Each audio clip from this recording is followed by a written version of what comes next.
Hello everyone. तो यहाँ पे आज हम करने वाले हैं हिंदी का चैप्टर नंबर फर्स्ट, साधो देखो जग बौड़ाना। यानी कि क्या है इसका मीनिंग, परफेक्ट मीनिंग क्या है। साधो देखो जग बौड़ाना, हे साधु ये देखो कि पूरा जग बौड़ाना, यानी कि बौड़ाना पागल हो गया है, पूरी हमारी दुनिया पागल हो गई है। इसको लिखा गया है कबीर जी ने। कबीर जी का जन्म हुआ है काशी वाराणसी में, जो कि है उत्तर प्रदेश में।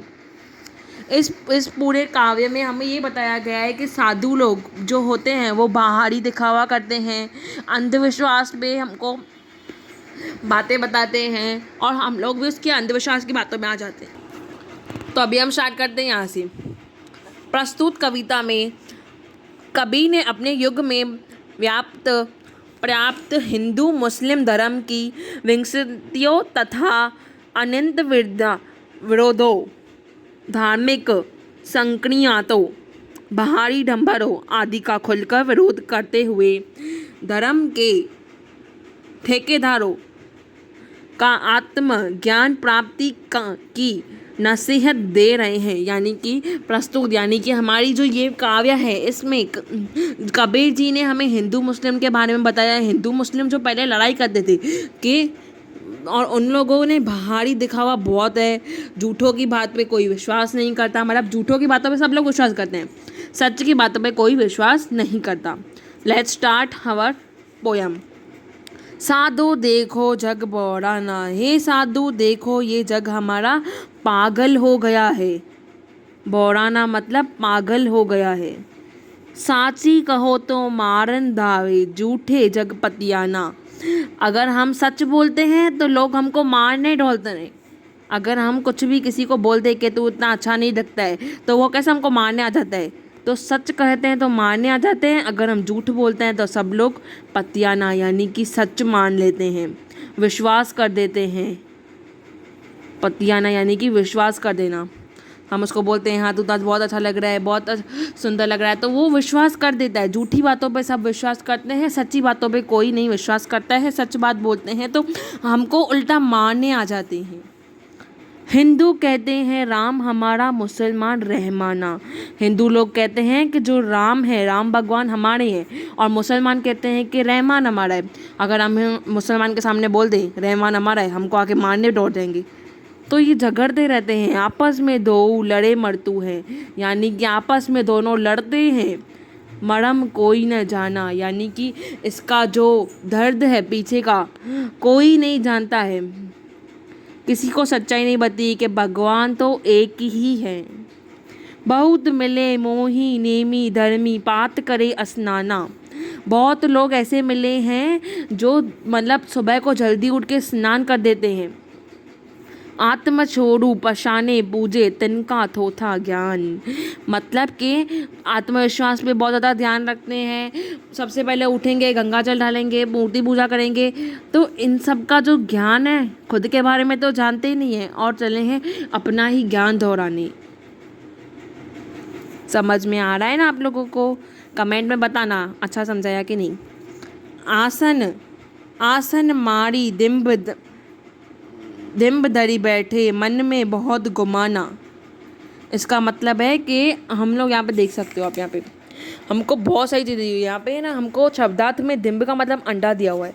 यहाँ पे इसका अंडा परफेक्ट वर्ड नहीं है। यहाँ पे इसका हम लिख सकते हैं पाषाण, कुछ ऐसा लिख सकते हैं। आसन मारी दिम्ब धरी बैठे, मतलब कि आसन बिछा के नीचे बैठ जाते हैं और मंत्र बोलना चालू कर देते हैं। पर मन में कभी भी, मन में बहुत गुमाना, मन में बहुत कड़क चीज़ें चल रही होती है, मन में बहुत अलग अलग बातें चलती है। पीपर पाथर पूजन लागे, तीर्थ व्रत बुलाना। मतलब कि ना पीपर पाथर की बोलते हैं कि पीपल की पूजा करो, पत्थर की मूर्ति की पूजा करो, तीर्थ पे जाओ। माला पहरे टोपी पहरे, छाप तिलक अनुमाना। माला पहनते हैं, टोपी पहनते हैं, टोपी यानी वो कैप नहीं जो समर में पहनते हैं, वो नहीं, जो साधु लोग पहनते हैं उनके अलग कैप। छाप तिलक लगाते हैं, माथे पर तिलक लगा देते हैं। तो ये सब हमको अनुमान ना, जैसे हमको बाहर से सब दिखने आए। साखी सबदे गावत बूले, आत्म खबर न जाना। सबको सब बातें बताते हैं लेकिन खुद के बारे में कुछ जानते भी नहीं है। घर घर मंत्र जो देन फिरत है, माया की अभिबाना। घर घर में जाके सबको मंत्र बताते हैं कि तुम ऐसे करो, ऐसा करो तो ऐसा होगा।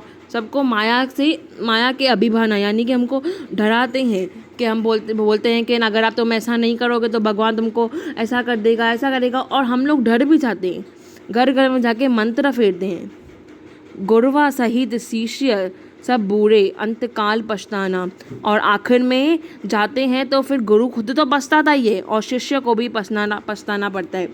यानी कि हमारी तो मार्क्स कम आएगी ही आएगी अगर हम पढ़ाई नहीं करेंगे, लेकिन शिष्य है वो भी बोल नहीं पाएगा कि मैंने अच्छा पढ़ाया था या गलत। बहु तक देखे पीर औलिया पढ़े किताब कुराना। बहुत लोग देखे हैं जो पीर औलिया की किताबें पढ़ते हैं। किताबें यानी कि जो मुसलमानों की किताबें होती है जिसमें पूरा लिखा हुआ होता है, जैसे हमारी हिंदुओं की भगवद गीता किताब है वैसे। करे मूरद कबर बतलावे उन्हों खुदा न जाना।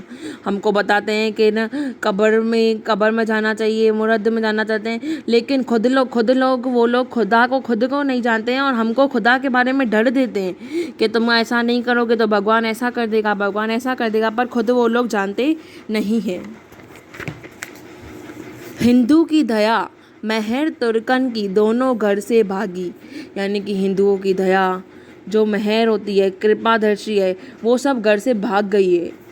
वह करे जिबह वहाँ झटका मारे आग दो घर लागे।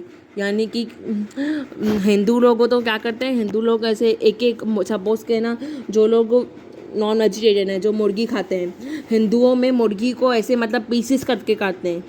वहीं मुसलमान में एक झटके में पूरी मुर्गी को काट देते हैं और ये घर में आग लग जाती है ऐसे। मतलब ये हमको घर की सिचुएशन बता रहे हैं कि एक ही बार में मार देते हैं इंसान को। या विधि हसत चलत है हमको आप कहावे सियाना। अपने मतलब अस्ते अस्ते चलते हैं और है ना अपने आप को बोलते हैं कि सियाना, मैं सियाना हूँ। कोई ऐसा इंसान देखा है आपने कभी कि आप अपने आप को बोलेगा कि मैं सियाना हूँ, बाकी सब पागल है। कहे कबीर सुनो भाई साधो इनमें कौन दीवाना। कबीर जी बोल रहे हैं कि इनमें कौन दीवाना है, इनमें कौन सच्चा है। मैं जो आपको सच्ची बातें बता रहा हूँ कि ये जो ढोंगी लोग हैं, साधु लोग हैं, पर इस काव्य से हमको एक सीख जरूर मिल सकती है कि ना हमको बाहरी दिखावा नहीं करना चाहिए। और ये जो पोयम है पूरी के पूरी वो आपको ऐसा नहीं बताती है कि जो घर में कोई भी साधु आ जाए सब साधुओं पर शक करो। जैसे कि अगर आपने घर में पूजा रखवाई है तो कोई आपके घर में आए साधु, आप उनके ऊपर ही शक करो, ऐसा नहीं। कुछ साधु ऐसे होते हैं जो ऐसा सब करते हैं।